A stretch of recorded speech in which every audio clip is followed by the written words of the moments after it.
नमस्ते सभी को। मैं हूँ सृष्टि और आज हम Bhagavad Gita chapter 4 transcendental knowledge के श्लोक 35 को कवर करने वाले हैं। रोज की तरह पहले मैं संस्कृत में श्लोक को पढ़ूंगी, उसकी इंग्लिश ट्रांसलेशन को देखेंगे और मीनिंग को समझेंगे। तो चलिए शुरू करते हैं। यज्ञानत्वाना पुनार्मुहामिवां यस्यसि पाण्डवा येना भूतन्यै अशेषनिद्रकसैस्यै आत्मनै आथोमयि. Having obtained real knowledge from a self-realized soul, you will never fall again into such illusion. For by this knowledge you will see that all living beings are by part of the Supreme, or in other words, they are mine. ईश्वर बोल रहे हैं कि जब आपको पूरी तरीके से knowledge मिल जाएगी, जब आप ज्ञान को प्राप्त कर लेंगे, तब आपको समझ में आ जाएगा कि जितने भी सारे मतलब सोर्स है वो कहीं ना कहीं ईश्वर के ही है, ईश्वर के ही अंश है। सारे ही सोर्स ईश्वर के डिफरेंट पार्ट्स एंड पार्सल्स है। आप इस इल्यूजन में नहीं रहेंगे कि ये कौन है, ये कैसे कर रहा है, वो कैसे कर रहा है। बहुत सारे मटीरियल कॉन्टामिनेशंस के अक्रॉस में आके हम लोग अलग अलग बिहेव करने लग जाते हैं, हमारे अंदर चेंजेस ज़रूर आते हैं, बट प्योर फॉर्म में हम सारे प्योर वाटर की तरह ईश्वर के ही अंश है। यहाँ के एक्सप्लेनेशन को एक बार पढ़ लेते हैं। The result of receiving knowledge from a self realized soul, मतलब पहले वाले श्लोक में बोला गया था गुरु से आप शिक्षा लोगे तो ये सब चीज़ों में आपको मदद होगी। तो जैसे यहाँ पे वही बोला जा रहा है कि जैसे ही आपको सेल्फ रियलाइज सोल यानी कि गुरु से शिक्षा प्राप्त होती है तो आपको समझ में अच्छे से आता है। Or one who knows things that they are is learning that all living beings are parts and parcels of the Supreme Personality of Godhead, Lord Shri Krishna. The sense of an existence separate from Krishna is called Maya, not something that we have nothing to do with Krishna, that Krishna is only a great historical personality and that the Absolute is the impersonal Brahman. Factually, as it is stated in the Bhagavad Gita, this impersonal Brahman is the personal effulgence of Krishna. Krishna as the Supreme Personality of Godhead is the cause of everything. In the Brahma Samhita, it is clearly stated that Krishna is the Supreme Personality of Godhead, the cause of all causes. तो यहाँ पे बार बार यही बोला जा रहा है कि गुरु के सानिध्य में आके या जिस तरीके से आपको यही समझ में आएगा कि कृष्ण ही सारे चीज़ों के कारण है, कृष्ण ही सारे चीज़ों के हल है, कृष्ण ही क्वेश्चन है तो कृष्ण ही आंसर है, कृष्ण ही समस्या है तो कृष्ण ही समाधान है। समस्या तो वो है नहीं, बट आपको लग सकता है कि हुआ किस लिए, हुआ कृष्ण के लिए, तो वो ही उद्धार करेंगे। बचपन में बहुत छोटे से मेरी माँ कभी भी कोई सिचुएशन आती थी तो यही बोलते थे, भगवान ये समस्या दे हैं तो वही समाधान करेंगे। तब मैं बोलती थी भगवान थोड़ी ना समस्या देते हैं, समस्या तो अपने आप आता है, तो भगवान तो खराब नहीं कर सकते किसी का। तो दोनों अलग अलग नज़रिए से हम बात करते थे, कोई भगवान के पक्ष में एक तरीके से तो कोई और एक तरीके से। मुझे हमेशा से यही लगता आया है कि जो कृष्ण है या फिर जो ईश्वर है, क्योंकि कृष्ण के नाम से तो मैं हमेशा नहीं करती थी, बस ईश्वर को ईश्वर के तरीके से बोलती थी। ईश्वर जो है वो हमेशा ही हमें प्रोटेक्ट करने के लिए, बहुत सारे सिचुएशंस में समझाने के लिए, बहुत सारे सिचुएशंस को क्लैरिफाई करने के लिए या कुछ सिखाने के लिए बहुत सारी चीज़ें हमारी ज़िंदगी में करते हैं। अगर आप एक स्पिरिचुअल इंसान होंगे तो आपके लाइफ में आप देखेंगे हर किसी के लाइफ में बहुत से सिचुएशंस होते हैं जो आपको हमें पसंद आता है, और बहुत सारे ऐसे सिचुएशंस होते हैं जो हमें पसंद नहीं आता है। जब आप स्पिरिचुअल इंसान होंगे तब आपको ना समझ में आएगा कि ये चीज़ अगर मेरे मुताबिक नहीं हो रही है तो इसके पीछे का क्या रीज़न है। लेकिन अगर आप नॉन स्पिरिचुअल इंसान होंगे तो वो ही फेज़, जिस फेज़ में आपको वो टॉलरेट करना हो रहा है, वो नापसंदीदा चीज़, उसमें आप पागल होते रहोगे, फ्रस्ट्रेटेड होते जाओगे एंड इरिटेशन के साथ में बिताओगे। तो वही मान लीजिए आपका कोई एक काम बनते बनते नहीं बना, और आपको वो जब तक वो काम नहीं बन रहा है, हो सकता है डिवाइन टाइमिंग आज से 1 महीने बाद है, वो काम बन जाएगा, लेकिन आपको तो अभी पता नहीं है कि फ्यूचर में क्या होने वाला है। तो अगर आप एक स्पिरिचुअल इंसान होंगे ना, तो वो काम क्यों नहीं बना और इस बीच आप क्या सीखने वाले हो, इस बीच आपका क्या ट्रांसफॉर्मेशन होने वाला है, ये सारी चीज़ें के ऊपर आप ध्यान दोगे एंड इस काम को ना बनने के पीछे का रीज़न भी आप समझ जाओगे। ये होता है एक स्पिरिचुअल इंसान का जर्नी। लेकिन एक नॉन स्पिरिचुअल इंसान यही ड्यूरेशन को, यही टेन्योर को बहुत सारे फ्रस्ट्रेटिंग बातें बोल के, मन ही मन गाली गलौज करके, मन ही मन इरिटेट होके करके ख़राब कर लेते हैं। और इस बीच में जब तक उनको वो काम बन जाता है, अगर कुछ मिल जाता है, तब उसको भी वो इन्जॉय नहीं कर पाते, क्योंकि इस बीच में वो सारी इरिटेटिंग चीज़ें कर करके वो अपने मन को ऑलरेडी अशांत कर चुके हैं। तो जब तक वो मिलता है तब तक उसको मिलने की खुशी या आनंद उनको होता नहीं है। सो वो मिलना ना मिलने के बराबर हो जाती है। या कभी कभी तो शायद हमारी एनर्जीज इतनी ज़्यादा मतलब नेगेटिव हो जाती है कि वो चीज़ शायद ना भी मिले, या बहुत लेट मिले, या मिले भी तो मज़ा ना आए। तो कोई भी सिचुएशन में स्पिरिचुअलिटी हमें बहुत मदद करती है उस सिचुएशन का बनना या ना बनना। क्यों हुआ है, ये जो कोई कोई बोलते हैं ना कि मेरे साथ ये क्यों हुआ, मेरे साथ ये क्यों हुआ, वो क्यों आपको समझ में आ जाएगा जब आप स्पिरिचुअल बन जाओगे। बहुत ज़्यादा स्पिरिचुअल इंसानों को ना क्यों का रीज़न पता होता है कि उनके लाइफ में अगर कुछ भी घटा, क्या घटने वाला है वो पता चले ना चले, लेकिन क्यों घटने वाला या क्यों घटा वो तो ज़रूर पता चल जाता है। इनफैक्ट क्या घटने वाला है वो भी पता चल जाता है। जब भी उनके अगेंस्ट में कुछ साजिश भी चलती है वो भी उनको पता चल जाता है। उनके पक्ष में कुछ अच्छा सरप्राइज रचा जा रहा हो वो भी उनको पता चल जाता है। उनको हर एक चीज़ मतलब उनसे रिलेटेड जो भी चीज़ें हो रही है ना वो उनको आभास ले सकते हैं। अभी कोई कोई इंसान होते हैं स्पिरिचुअल लोगों को बोलते हैं कि आपको सब पता चल जाता है, तो बोलिए मेरे मन में क्या चल रहा है, बोलिए मेरे साथ क्या होने वाला है। ये इतना फनी चीज़ नहीं है, मैजिक नहीं है। वो अपने साथ रहते हैं, अपनी ज़िंदगी को परख सकते हैं। अपने लाइफ में अगर आपके बारे में जानना होगा तो आपकी एनर्जी को उनको समझना होगा, परखना होगा। एंड ये भी डिपेंड करता है कि आपकी एनर्जी को वो पढ़ना चाहते हैं भी या नहीं। जैसे बहुत सारे टाइम में मैंने देखा है कि मुझे किसी ने बोला कि अच्छा क्योंकि मैं टैरो कार्ड भी करती हूँ तो इंट्यूटिव रीडिंग्स भी मैं करती हूँ। बहुत सारे लोग हैं जो कि टैरो रीडिंग को बकवास समझते हैं, पर वो बकवास नहीं होता है। सो एनीवेज हर एक चीज़ का ही अपना अपना वो एक कला है, ठीक है। सो कोई मुझे बोलता है अच्छा आपको समझ में आ जाए, तो बोलिए अभी मेरे ज़िंदगी में क्या होने वाला है। अरे इतना वो चीज़ ऐसा नहीं है कि अचानक से बोल दे। क्यों कोई मुझे टैरो बुकिंग भी करता है ना, कोई मुझे टैरो रीडिंग के लिए ये मेरे पास बहुत ही नॉमिनल अमाउंट में मैं बुकिंग्स करवाती हूँ। ओनली 250 पर रीडिंग में लेती हूँ हर एक इंसान के लिए।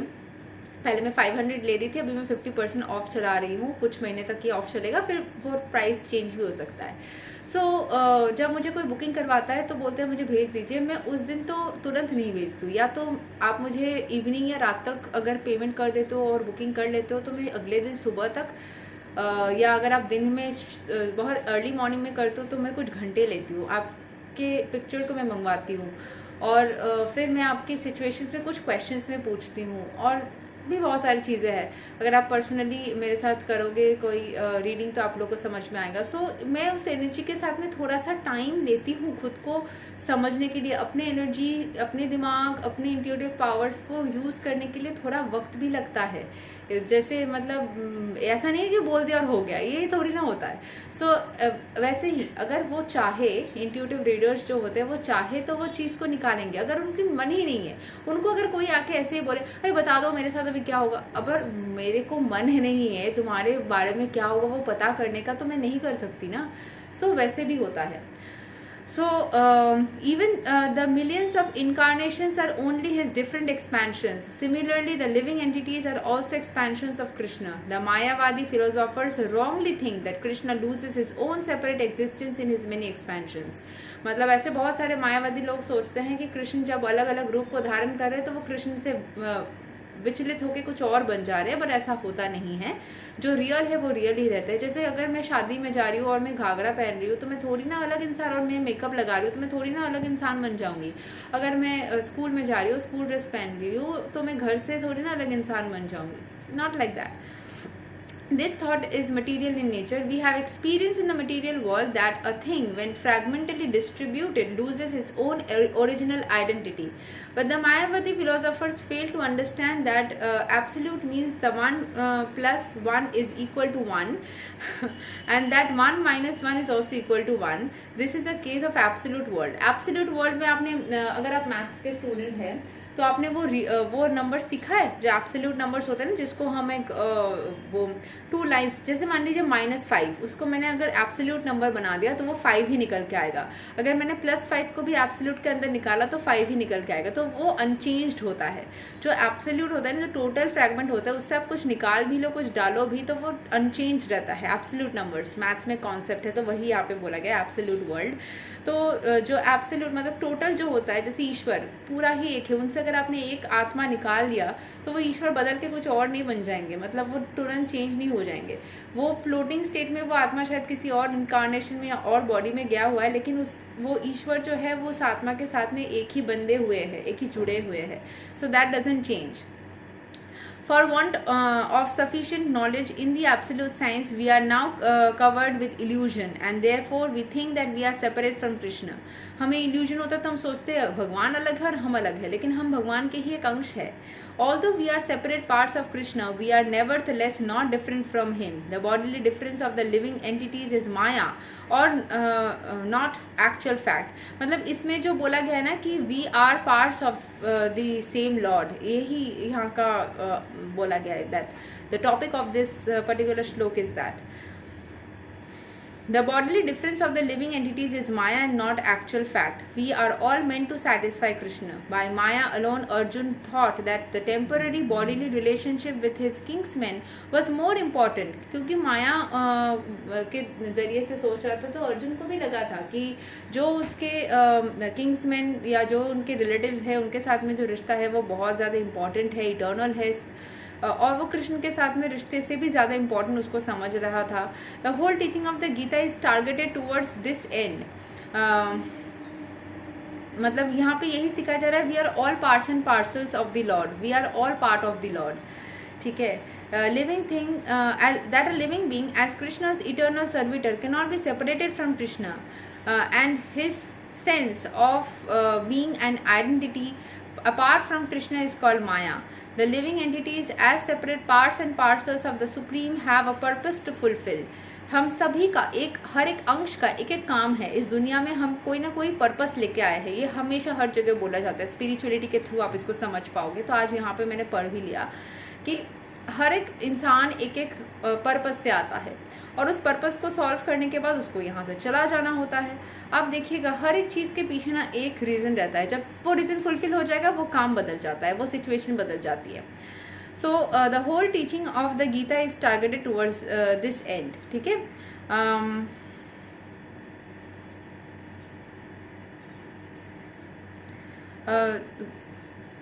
Living being as Krishna's eternal servitor cannot be separated from Krishna, and his sense of being an identity apart from Krishna is called Maya. The living entities, अगर वो सोच रहे थे वो कृष्ण से अलग है तो वो माया में जी रहा है। Living entities as separate parts and parcels of the Supreme have a purpose to fulfill. Having forgotten that purpose, since time immemorial, they are situated in different bodies as men, animals, demigods, etc. Such bodily differences arise from forgetfulness of the transcendental service of the Lord. But when one is engaged in transcendental service through Krishna consciousness, one becomes at once liberated from illusion. जैसे ही वो ईश्वर से जुड़ता है, ईश्वर को service करने लगता है, उसी टाइम वो इल्यूजन से निकल जाता है एंड खुद को समझ जाता है वो कि हाँ मैं उस डिवाइन सोर्स एनर्जी का ही हिस्सा हूँ। One can acquire such pure knowledge only from the bona fide spiritual master, and thereby avoid the delusion that the living entity is equal to Krishna. Perfect knowledge is that the Supreme Soul Krishna is the supreme shelter for all living entities, and giving up such shelter, the living entities are deluded by the material energy, imagining themselves to have a separate identity. Thus, under different standards of material identity, they become forgetful of Krishna. When, however, such deluded living entities become situated in Krishna consciousness, it is to be understood that they are not on the path of liberation as confirmed in the Bhagavatam.